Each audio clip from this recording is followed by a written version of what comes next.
नमस्ते। पाकिस्तान के हिंदुकुश पहाड़ियों में बसी कलश घाटी में तालिबान के हमले ने मदरसा पैदाइश में हड़कंप मचा दिया है।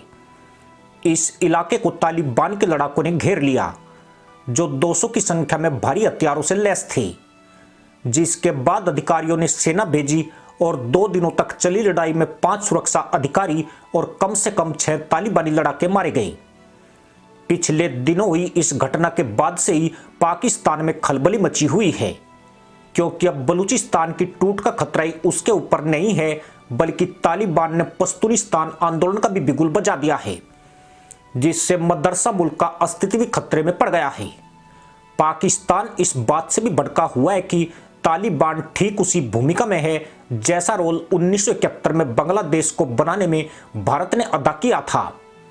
यूं भी काबुल से निपटने की इस्लामाबाद की नीति विफल हो चुकी है और वहीं पहुंच गई है जहां से शुरू हुई थी। दोनों देशों में जंग जैसे हालात बन रहे हैं। ऐसी स्थिति तो अफगानिस्तान की गनी सरकार के वक्त भी नहीं थी। खासकर डूरंड सीमा रेखा पाकिस्तान और अफगानिस्तान के बीच संघर्ष का बड़ा अखाड़ा बन गई है। इसकी वजह से ही दोनों देशों के द्विपक्षीय संबंध गर्त में पहुंच गए हैं। अफगानिस्तान ने एक स्वतंत्र पश्तूनिस्तान यानी पख्तूनिस्तान की स्थापना की मांग करने वाले गुटों को संरक्षण प्रदान किया है, जिससे 1950 के दशक में दोनों देशों के बीच संबंध ठंडे पड़े रहे। अफगानिस्तान में मुजाहिद आंदोलन के बाद तालिबान ने इस मांग को छोड़ दिया था और पाकिस्तान की शरण में चला गया था। उस वक्त मदरसा मुल्क को अमेरिका का संरक्षण प्राप्त था। ऐसे में वह पाकिस्तान के जरिए सभी आवश्यकताओं की पूर्ति कर रहा था। इस बार 2021 में जब तालिबान ने अफगानिस्तान की सत्ता पर कब्जा जमाया, तब उसे पाकिस्तान की चाल का आभास हुआ।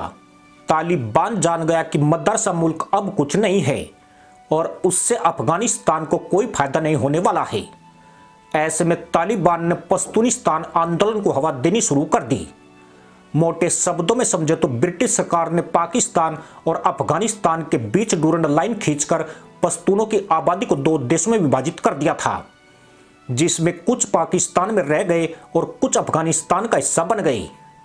पाकिस्तान ने धूर्त मुल्ला पॉलिसी खेलते हुए डूरंड लाइन को ही आधिकारिक सीमा बना लिया, लेकिन अफगानों ने ब्रिटिश भारत का अस्तित्व समाप्त होते ही इसे अमान्य करार दे दिया। काबुल के तालिबान शासन ने तहरीके तालिबान पाकिस्तान को अलग पश्तूनिस्तान बनाने की जिम्मेदारी सौंपी है। टीटीपी ने भी अपना पूरा फोकस खैबर पख्तूनख्वा पर कर दिया है और यहां लगातार अपना गढ़ मजबूत कर रहा है। तालिबान के उद्देश्य का खुलासा होने के बाद पश्तूनों की आबादी खुलकर तालिबान का समर्थन कर रही है, जिसके बाद यहां पाकिस्तानी सेना को बड़ी चुनौती मिलने लगी है। मजे की बात यह है कि बलूचिस्तान के अलगाववादियों और टीटीपी ने भी एक दूसरे से हाथ मिला लिया है, यानी यह दोनों समूह एक दूसरे के हिस्से को पाकिस्तान से आजाद कराने के लिए मिलकर लड़ाई लड़ेंगे। अब तालिबान भी खुलकर उनके साथ आ गया है, जिसने इस लड़ाई को और भी रोचक बना दिया है।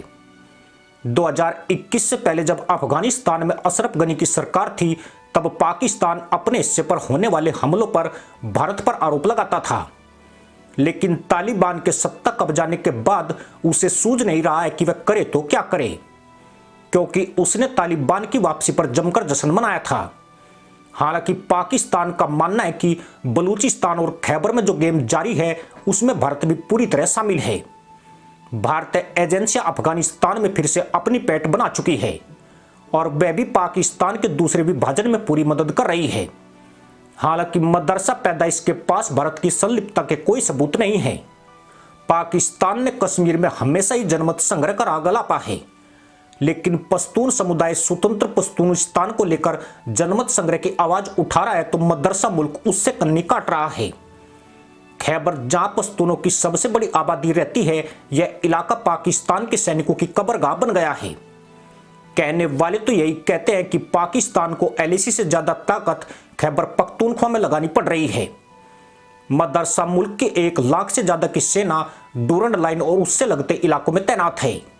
यहाँ हालात कितने अनियंत्रित हैं, इसका अंदाजा इसी से लग जाता है कि अगर आज एलओसी पर जंग के आसार बन जाए तो पाकिस्तान को एक साथ 2 मोर्चों पर जूझना पड़ेगा। अपने किसी भी एक हिस्से से सेना हटाने का जोखिम वह नहीं ले सकता है। अगर उसने ऐसा किया तो किसी एक भूभाग को उसे गंवाना पड़ेगा, क्योंकि टीटीपी और उसका आका तालिबान ऐसे ही किसी मौके का इंतजार कर रहे हैं।